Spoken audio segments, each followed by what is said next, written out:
le souci d'une part d'avoir une pleine connaissance de la démographie de la ville de Douala, la mairie a introduit dans son programme le volet de l'état civil. Ils sont donc des hommes et femmes officiers et secrétaires d'état civil assermentés qui vont d'autre part contribuer à la décongestion des centres d'arrondissement. Ça va permettre, je pense que les maires et ainsi que leurs adjoints, en célébrant ou en signant actuellement les actes de naissance, ça va permettre, je pense, de désengorger les différentes mairies. Ça va permettre de désengorger aussi les centres d'état civil.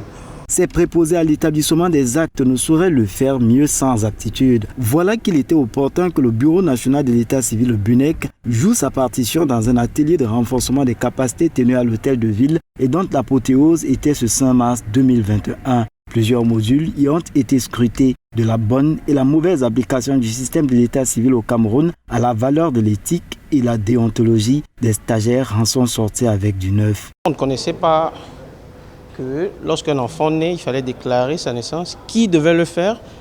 Maintenant, on a compris que la formation sanitaire peut le faire.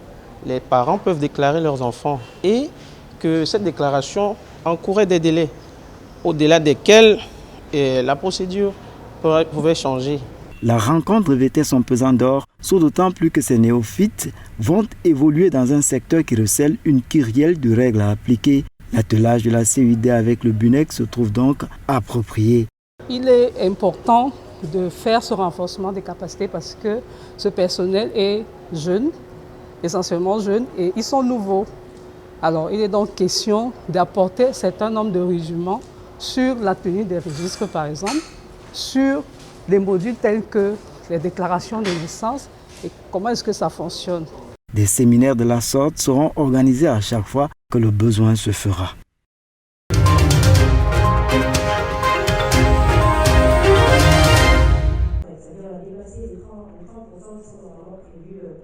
Entre la première et la présente législature, le taux de représentativité des femmes à l'Assemblée nationale est passé de 3 à 33%, avec cependant une baisse observée à la 6e de 1997 à 2002, où on comptait seulement 10 femmes sur 180, faisant un taux de 5%. Néanmoins, l'évolution vers la parité homme-femme à la Chambre basse du Parlement est constante. Le leadership féminin s'illustre donc à l'hémicycle, voici déjà 52 ans. Le secrétariat général de l'Assemblée nationale reconnaît que le saut qualitatif et quantitatif fait par les femmes de la 10e législature marque un tournant décisif dans les esprits, ce qui permet à la Chambre basse du Parlement de se rapprocher davantage de la parité visée, à savoir 50-50, et d'un développement harmonieux et durable avec une participation saine et équitable de tous les membres. La route du leadership féminin au Parlement, de la première à la 10e législature, met en lumière l'application des instructions du chef de l'État, Paul Biya, qui, dès son investiture, affirmait sa volonté de promouvoir l'intégration de la femme au Parlement. Le chemin est certes long et pénible, mais les efforts de représentativité des femmes est manifeste. Entre acquis institutionnels et défis conjoncturels, le leadership féminin au Parlement donne à réfléchir à la faveur de conférences-débats organisées dans le cadre des activités commémoratives de la 36e édition de la Journée internationale des droits des femmes.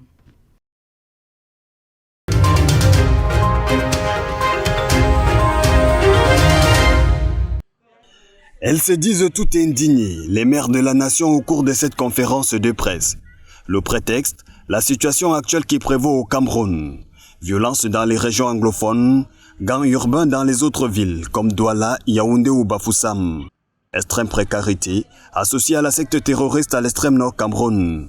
Les femmes doivent se lever ce 8 mars pour rejoindre le mouvement, vœu des membres de Stand Up for Cameroun.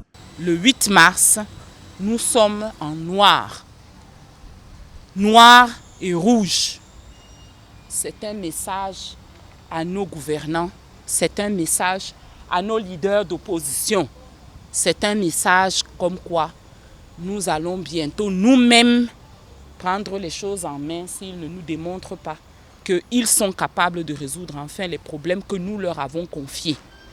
Cet appel à la mobilisation est une condamnation de toute forme de violence.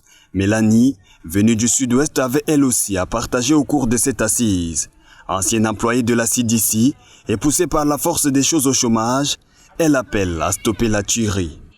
We stand up, all we wear black to stop this killing. And we'll stop, it will make the violence stop.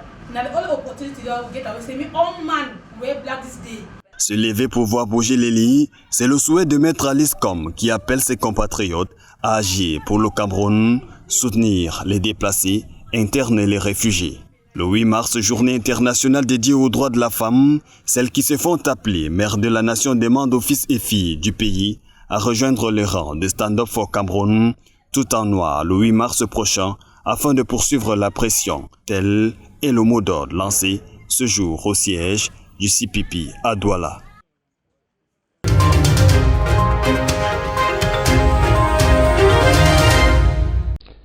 Après l'installation du bureau régional ouest des communes et villes du Cameroun, son président national Augustin Tamba était une fois encore dans la région de l'ouest le 1er mars 2021.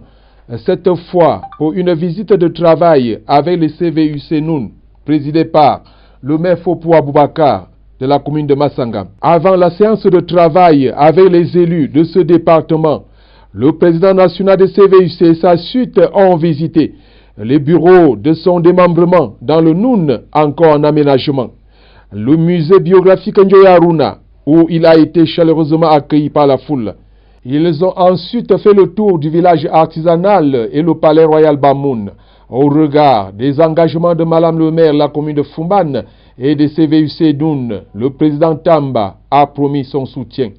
Madame le maire, nous allons contribuer à notre façon à la lutte contre la pauvreté, à la fructification économique que vous-même vous avez déjà engagée.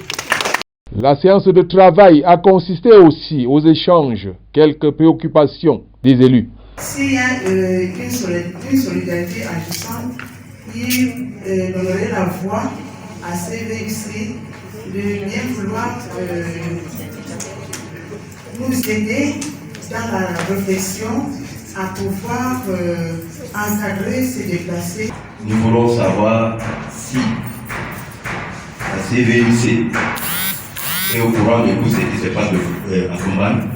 Vous avez savoir que le chef de l'État avait pris la décision de payer les arriérés des exécutifs municipaux de la mandature 2013-2020. Qu'est-ce que la CVUC peut faire pour débloquer cette situation?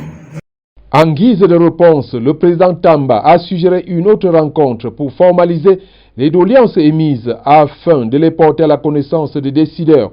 Le site web de la commune de Fumban leur a été présenté, ainsi que les grands projets de 2021.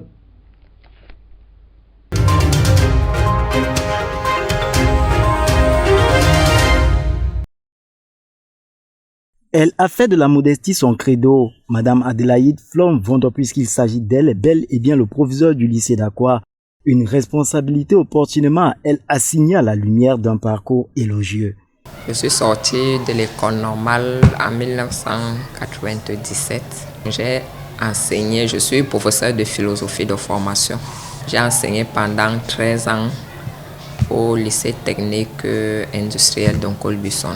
Après ces 13 ans, j'ai été nommé censeur au lycée bilingue de Nubel.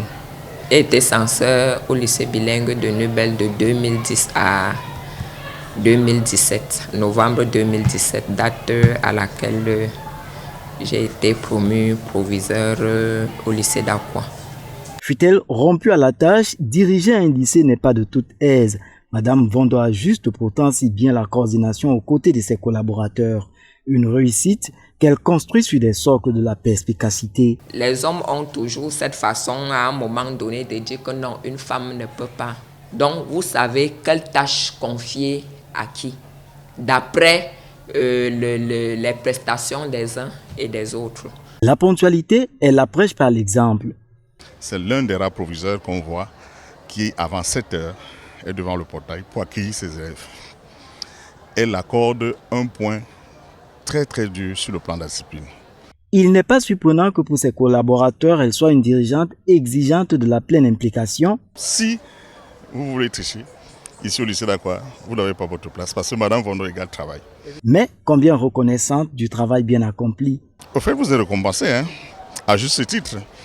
Ça ne peut pas toujours être ce que nous attendons, mais il y a d'autres récompenses. Même le simple fait que le proviseur vous accorde certaines tâches, c'est déjà une récompense. Madame Adélaïde Flore Vondo a aussi à sa charge une maisonnée. Je suis bel et bien mère de 5 enfants. Entre les deux obligations, elle trouve le juste équilibre. Que l'avenir la soumette à d'autres responsabilités, Madame Adélaïde Flore Vondo est disposée dans une modestie empreinte d'efficacité à s'en acquitter.